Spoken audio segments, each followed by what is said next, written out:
the US dollar is in decline. Talks of de-dollarization and a new BRICS currency have been going on for years, but the weaponization of the greenback at the outset of the Ukraine war has made it a reality. Now international trade is transacted in yuan, and oil and natural gas are being sold in rubles or traded for gold. But the dollar remains the dominant means of payment, and gold, oil, the most important commodities in the world, are still priced in USD. How should investors adapt to the changing currency landscape? My guest today is Adam Button, Chief Currency Analyst and Managing Editor at forexlive.com, and he's going to help us unpack the implications of a declining dollar. Adam, welcome to Kitco News. So glad to be here, Ernest. Glad to have you.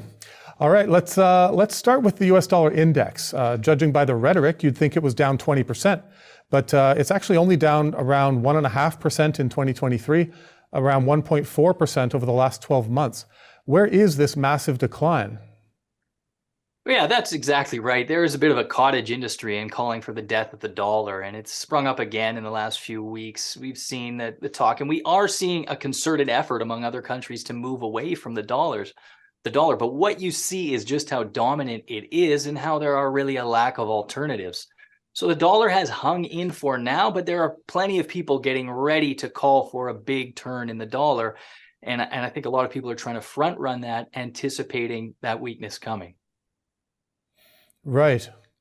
So if we're measuring in the US dollar in other currencies, the US dollar index is essentially measuring the strength of the US dollar against other currencies.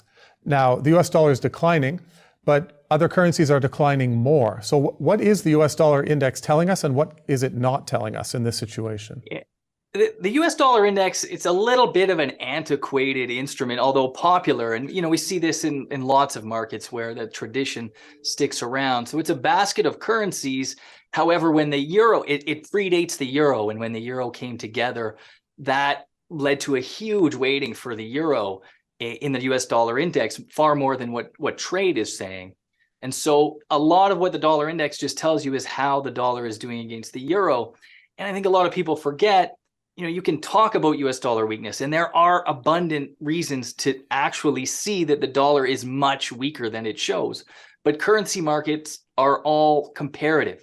And what's happened in Europe has been equally bad to the US. Massive fiscal deficits, a war on the doorstep of Europe, and really no solutions to productivity problems and competitiveness problems. So if you're against the dollar in the currency market, you have to be for something else, and you're picking amongst really some tough choices in Europe, in Asia, and the other option is to hold hard assets, and I think that's what gets people so excited about precious metals and commodities right now.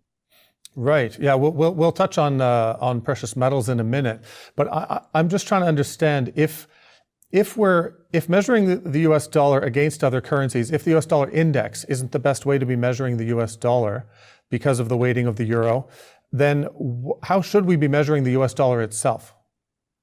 Yeah, well, that's the funny thing about a currency is there is no natural weight to it, right? You can look at the purchasing power of something, right? So you're always assuming what can you buy with $1 US, and we all know that's a lot less than what it used to be. And in a lot of ways, that's the best way to measure any currency is with what you can buy with it.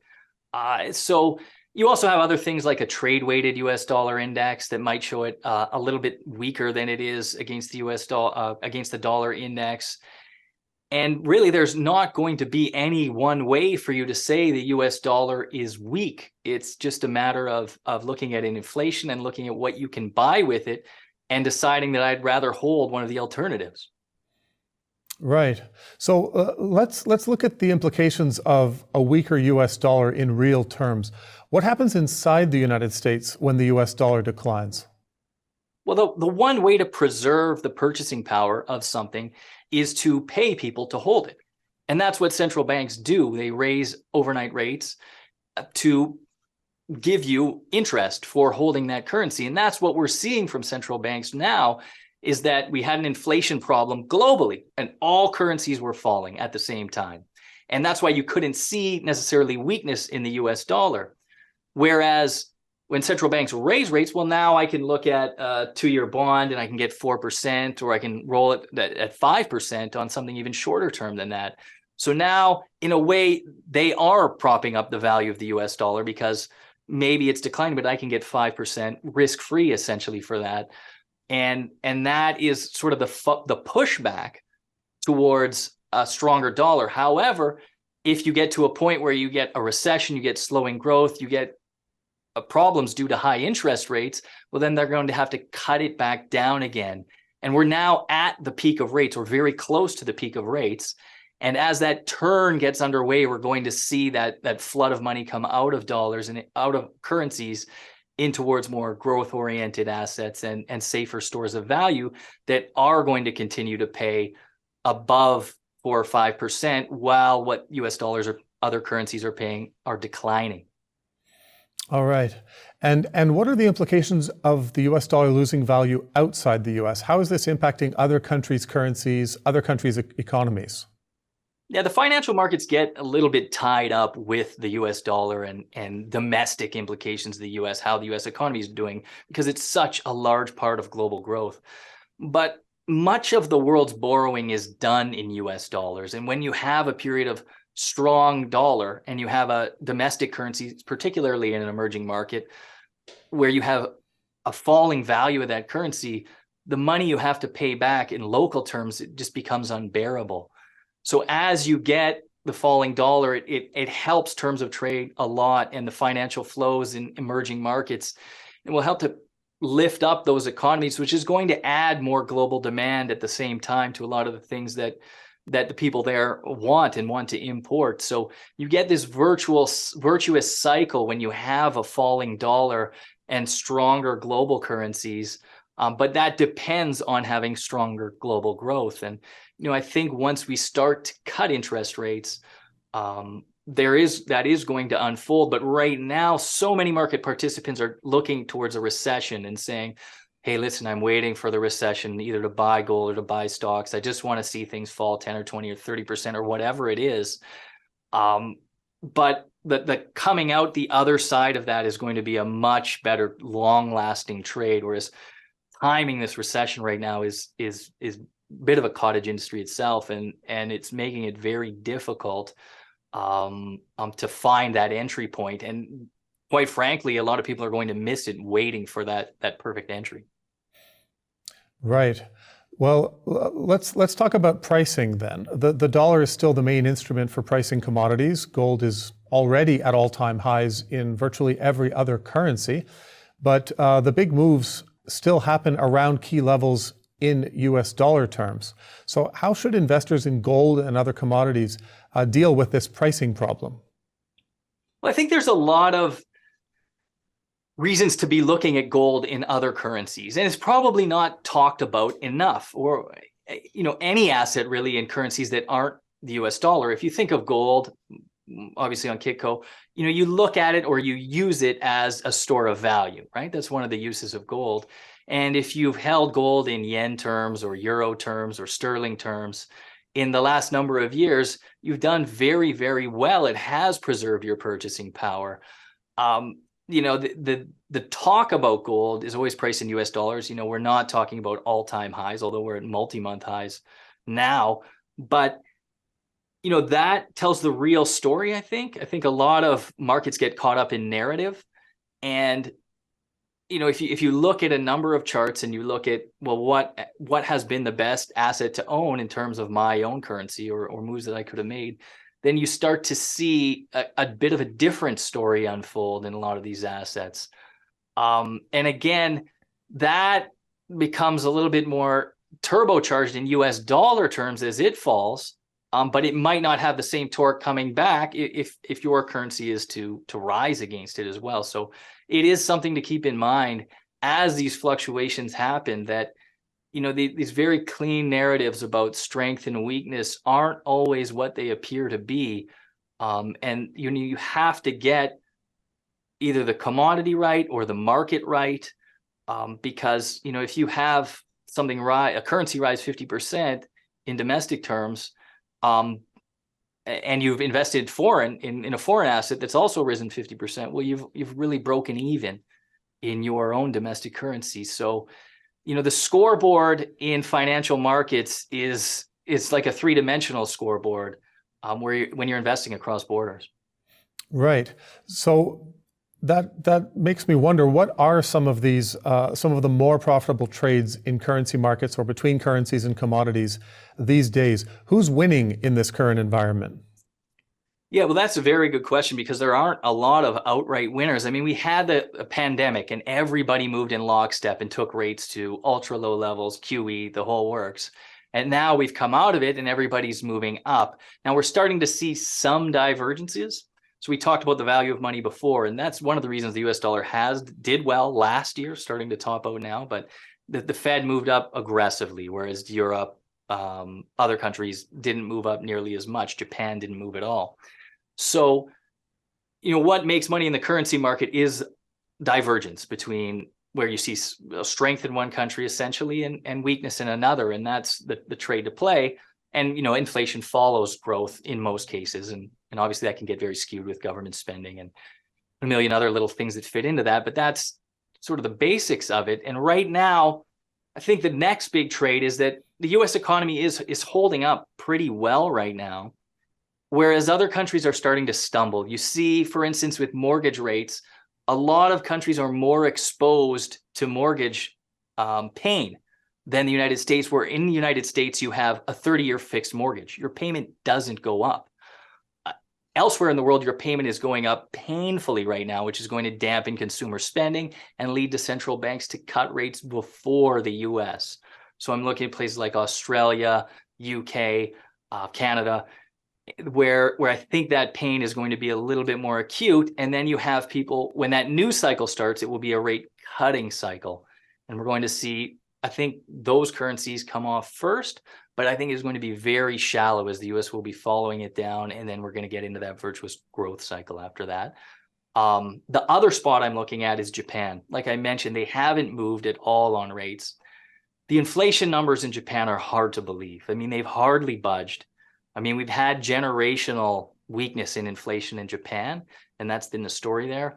But given what's happened in global commodity markets and that Japan imports almost everything in terms of raw materials, it's been really tough to believe that inflation has stayed as low as it has. So I think the next trade there will be, and they have a new central bank governor who's just starting last week. And they are going to hike rates at some point. And the risk there is that it breaks something. So we all know Japan is supremely indebted. And when they start to hike rates, we may start to see pain, some kind of, not necessarily a black swan, but something out there might break in Japan. So that's a place I'm watching very closely. And that's the kind of thing that can kick off a global rout, because there's so much yen denominated debt out there. And we could see flight either to dollars to gold, any kind of safe havens may kick off in a scenario like that, and certainly yen weakness. All right. Well, we'll have to keep an eye on that. What I'm wondering in the near term is the two major economic events which we're expecting are, first, the Fed pivot, and then a possible recession, which is more probable than possible at this point. So beginning with the pivot, what is the move for investors who are in currencies, in commodities, who are trying to understand this when the Fed does pivot? What is their move? Yeah, I mean, it's, the old expression is don't fight the Fed, and we've all heard that. But the trade last year was to fight the Fed, and it worked very well because they said they weren't going to hike rates, and then they had to hike rates a whole bunch to get inflation under control. And that's fresh in investors' minds right now, is saying, you know what, the Fed's going to be wrong. The Fed's going to be wrong. They're going to cut, and they're going to cut soon. And meanwhile, you have the Fed saying, we're not in any kind of rush to cut. And I think what the market is arguing is that once there is that pain, the pressure on the Fed just becomes enormous. If it looks like a recession, we've started to get some real weakness in economic data now. There's a belief that once unemployment starts to tick up, even 3 ticks, so 0.3% rise in unemployment, historically, that's been followed by a lot more unemployment. So that kind of dam breaks in the jobs market, which is held together so strongly. And then it gets out of hand quickly. And historically, that has panned out. So the market is saying, wait, Fed, you'll see when the pain comes, you're going to cut. And they're saying we're going to hold. And to me, I'm leaning a bit more towards the Fed side, because I think And rightly, they say, we don't want to have another inflation problem. They saw this inflation problem, it destroyed their credibility again. And they look back to sort of the 2010s, which weren't a rosy decade for growth, but inflation was under control. The past is always looked at nostalgically, and they want to get back to sort of a 2010 style economy where you have low rates, you might not have great growth, but everything sort of fell into place rather than fighting inflation and causing this zigzag in inflation. So I think they're going to hold on for too long, put the economy into a tough spot, and then you still have that 400, 500 basis points of potential ammunition to cut. And when that tide turns, which I think is going to be a bit later than people expect, but I also think the market is going to move sooner than it expects. So a lot of times people will wait for the depths of that recession to buy some sort of risk asset or something like gold. I think it's going to be sooner than that. And I don't think the dips are going to be as deep as people expect, even as things are worsening in the real economy, because it's tough to say when the Fed pivots. The market is saying around the end of the year. It could be 6 months after that, probably 3 months after that in my mind. But the time to buy is going to come a lot sooner than that, especially once we see the Fed start to dig its heels in. You really just have to listen to what they say. And right now they're saying, you know what, this bank crisis, no big deal. We're still going to hike. Right. So then you basically expect them to hold the line, to keep rates higher for longer, as we've heard, and that do you think they're essentially pricing in a recession? Like, they don't want to do this twice, is what you're saying. They don't want to raise rates, depress growth, have all these downstream effects, and then pull back too soon and have to do it all over again. You really think that for them to do that, are they essentially pricing in a recession as well as maintaining rates higher? Do you expect that they expect a recession and that they're going to hold the line through that? Yeah, as they say, generals always fight the last war, and that's what the Fed is going to do right now. Their mandate is inflation. That's the core of their mandate. I mean, the Fed has jobs in there as well, but globally, it's always inflation, and inflation always comes first. And they blew it. And I think a lot of them, they look at their legacy. And if Powell were to cause another round of inflation, I mean, there'd be no coming back from that. Now we can say, well, I made the tough decision. We needed a little bit of a recession. And I think right now they think they can walk that line where it's a very shallow recession and not horribly painful. Unemployment goes up maybe 1 percentage point. And then they get inflation under control and we ride it out the rest of the decade. I mean, it's a wonderful story. And I actually think they have a chance of pulling that off. But the risks are more towards growth tanking. And we're starting to see that as the next trade. For the last year, every inflation data point mattered. If you remember back in October, the NASDAQ rallied 7% when the CPI numbers were just a tad better than expected. And last week, we had another inflation report. It was quite a bit weaker than expected. And, market didn't really do much of anything. So the inflation trade, I think for now, is dead. We're coming up to some very high year-over-year comps. So those roll out of the year-over-year as we get into April data, May, and June. That's when we saw big-time commodity inflation last year and pricing pressure. So those roll out of the index. We had the Bank of Canada last week forecasting that we'd fall to 3% inflation. The Fed in the US is going to go sub 4 again. And so when you're seeing those sub 4 inflation reads, I don't think the market really cares that much about inflation at that point, whether it's 2, 3, 3.5. That's not so far out of line that is problematic. So the focus then is on growth and growth data and what sort of recession we're about to get. And right now, it absolutely hangs in the balance. I think we're seeing some strength in things like housing. That is a little bit surprising, but there's a lot of payback coming on manufacturing goods sales. Maybe this summer we get one last gasp of travel spending, people, especially international travel that people didn't want to book in the pandemic. And we also still have pent-up savings. There is a lot of pent-up, not a lot, but not as much as there used to be in terms of pent-up pandemic savings, but that can be run down. And I think you kind of have a problem where things fall off a cliff. As those savings run out, the Fed stays high because there's illusory wealth out there that is pent up savings. And then that runs out as the Fed stays stubbornly high and the whole thing comes over a cliff. And that's sort of the risk that we get a really tough sort of Q4 of 2023, pardon me. And you know, that I think is going to be the interesting quarter of this year, and the time for the pivot, and the time for traders to pivot. All right. Now, setting aside the Fed, which I know is not easy under the circumstances, but setting aside the Fed and recession risks for a moment, what are some of the other risk and reward scenarios that you're keeping an eye on in 2023? What has the potential to move the dollar, move gold in over the course of the rest of the year? Right. I mean, aside from the recession trade, I think China is an interesting one. We had some good data at the start of the week on China retail sales, GDP also a little bit peachy. China coming out, you know, China didn't experience COVID in the same way as the rest of the world. You know, it was largely open and then, you know, variably very closed. So what is the state of the Chinese consumer and the Chinese economy, which is also suffering through a bit of a property bust as well? So, you know, is there strength to come? Is there stimulus to come from China?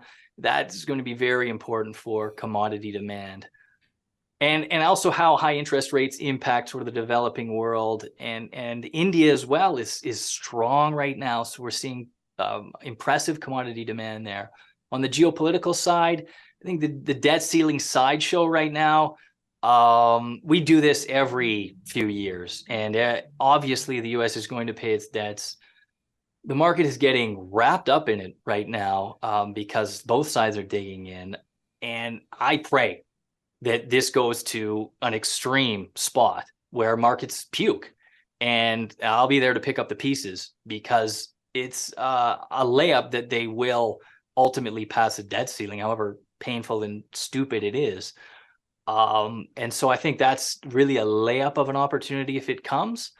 And you know, I wouldn't be scared about that if it drags down risk assets, and you know, there's a good chance, just a good argument to ride it out. And then, you know, obviously the Ukraine war, no one knows what's going to happen there. And you know, it's interesting, and I know Kitco's on top of this as well. Is central bank gold purchases is a very interesting flow of funds story. You know, and it's not just a gold story, it's central banks getting out of US dollars, and nearly half of the world worried now that the US has essentially confiscated Russian assets. You know, when they did it to Iran, I don't think the market was too worried. It's a bit of a pariah state, but now Russia, obviously China has some geopolitical ambitions, and that selling of US dollars and either buying other assets or gold, those monthly numbers are fascinating right now. And I tell a really, really powerful story. But in terms of a trade, aside from gold, it's very tough when these things, the de-dollarization trade, that kind of thing, they move over decades. And it's very tough to make money in the short term or even the medium term on anything like that. Right. I mean, this is in a sense, it's unprecedented. So what is the manual for trading de-dollarization post World War II? I don't think we've had to ask ourselves that question.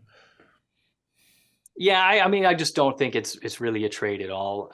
It's aside from maybe that gold angle, but there isn't, you know, the dollar isn't going to weaken because of de-dollarization. I mean, that money isn't going to flow into sterling, and that's going to be the euro. I mean, they all participated in the same Russian sanctions. It's been interesting that Europe has, or at least Francis Macron, the president there, has put some distance between themselves and the US on China. And I think that might be setting up, you know, everyone thinks China is going to invade Taiwan, and Europe's saying, you know what, we're not going to do it to China what we did to Russia. Whereas the US may try to take a harder line there. Again, though, I mean, Germany tried to do that in the Ukraine war and tried to draw that line, but the fervor was so much at the start of the war that the sanctions just kept coming and coming and coming. And so you really don't know which way these kinds of things are going to go. But if you look back at the last year, I mean, what was has been a lasting great trade on the Russian-Ukraine war. I don't see one. Gold's done well. Oil spiked, then came back. Wheat, grains again came up, came back down. So they're very, aside from the headlines, which is a lot of what we do, the lasting trades there are difficult, and making predictions about them is even more difficult. Right. Well, one thing we saw change just last month is we saw net inflows into ETFs, into gold ETFs, for the first time in 10 months. Do you think that's significant? I mean, as you mentioned, a lot of the strength we've seen in gold was not being driven by Wall Street, was not being driven by investor demand, traditional investor demand, which has driven so much gold demand over recent decades. If Wall Street joins the party going forward, do you think that this is a big move for gold? If ETFs are going to have not only just decided to turn positive for March, but if we're about to see 6 months, a year of investor appetite for gold?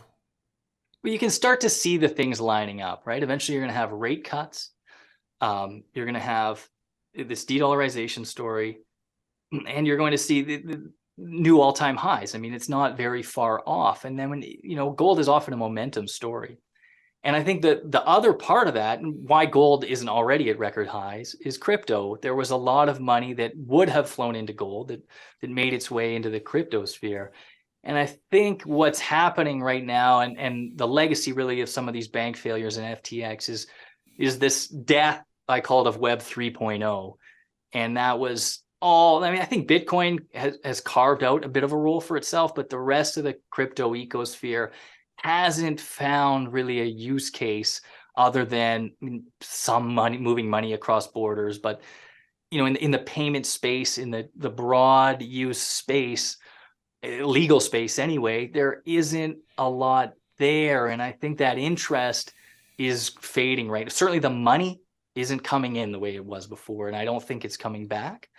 And I think a lot of that money is looking for a new home. And as gold starts to get some momentum and rates come down, so you can't get money in, you can't get 5% in bonds anymore, you start to look towards alternatives, and you see a weakening US dollar. And gold is going to come out on that, I think, looking pretty good, especially with these central bank flows backing it up as well. So, you're talking about 5 or 6 different elements there that are going to come together towards the end of this year, I think, and set it up for just something that we haven't seen in almost 20 years in the gold market. So there is a lot to like there. And we talked a bit about inflation and the costs, and you hear it from the miners as well. It's more and more expensive to get things out of the ground. And if we see the oil market rise again, that pushes up diesel prices again. And permitting is a nightmare. All the expenses are going up and up, and cost of capital is huge. I mean, for a gold explorer right now, I don't know how much money is out there and it's the same in copper. It's the same in so many commodities. So we're going to be short of a lot of these things in the coming years. And they've been left for dead, commodity markets, and I think they're going to come roaring back here. Well, you touched on crypto, so I just want to end with a last question along those lines. Do you believe, so you're not seeing this crypto as a kind of an investment, the excitement surrounding crypto in 2021, clearly that's not there right now. People aren't seeing it as speculative or as a huge opportunity for growth. But what about crypto as a store of value? You're saying that a lot of, you're saying that you're not seeing that type of enthusiasm, but is Bitcoin, let's say Bitcoin in particular, is Bitcoin potentially part of this calculation that gold is as a store of value? Are people seeing Bitcoin, the way people are pulling out of dollars, are people potentially going into Bitcoin more as a store of value than as a wonderful speculative, going to make a fortune in the next 6 months, but just Bitcoin's ability to hold the line on inflation, or to not be in free fall, the same way that gold is treated that way? Do you see a move for Bitcoin there? Yeah, I think a lot of times price writes narrative. So when Bitcoin was rising, it was a store of value, and then it fell. as inflation rose, and it was sort of tough to make that. And then sort of it's a bit of a chameleon, right? And gold is the same way as well. I just feel like, there's just been a lot of burned hands in that space, and maybe a little bit more time heals that, and maybe positive price action like we've seen in the last few months heals that as well. But if there's a trade in crypto, it's just long Bitcoin, short everything else. I think there is a clear delineation there. But for me, the volatility is so high that it could never be a store of value in a traditional sense. In the days when you have a 1% move in gold, it's a lot plus 10% in crypto. And, that those are tough to ride out. And I think an asset like gold really holds up better, obviously with the history and having a hard asset as well. It becomes a lot more compelling in that scenario, but there's no reason why they can't rise together. Right. Yeah, we have seen that a little bit. I was wondering if that was potentially a move, if things that benefit gold are potentially going to be benefiting Bitcoin as well. No, absolutely. I think that again, if we have a debt ceiling crisis, I mean, we saw a bank run, right, and crypto Bitcoin rallied, I don't know, 40% off a run on banks, even as the crypto banks were themselves being shut down. So there was a lot of resilience there, and that was impressive. But now we're a bit of a negativity the last couple days, and it's a very technical trade as well, Bitcoin, and a momentum trade. You're not in the same way that gold has central banks buying. I don't see any future where central banks are making cryptocurrencies as a core part of their holdings, or Russia, we don't hear about them buying Bitcoin. So it's that's sort of the state of the world right now, and obviously Bitcoin can run or fall. However, I do see a real push from the regulators, and we saw this in the forex market 10 or 12 years ago when they decided they didn't want forex trading in the US, retail forex trading. They just put an end to it, more or less. A lot of it moved into futures and in Chicago, and maybe they try to do something like that as well. I look at what's coming out of Coinbase lately, and they sound very worried about the regulatory hammer coming down, and that I think people underestimate how tough they can make it for money to flow into that space. All right. Well, this is thank you so much, Adam. This has been a fascinating whirlwind tour of the dollar and the currency implications of all of these assets. Really appreciate it. Such a pleasure to be here, Ernest. Thank you for watching Kitco News. Stay tuned for more stories on what's impacting currencies, commodities, and crypto. And don't forget to subscribe to our channel.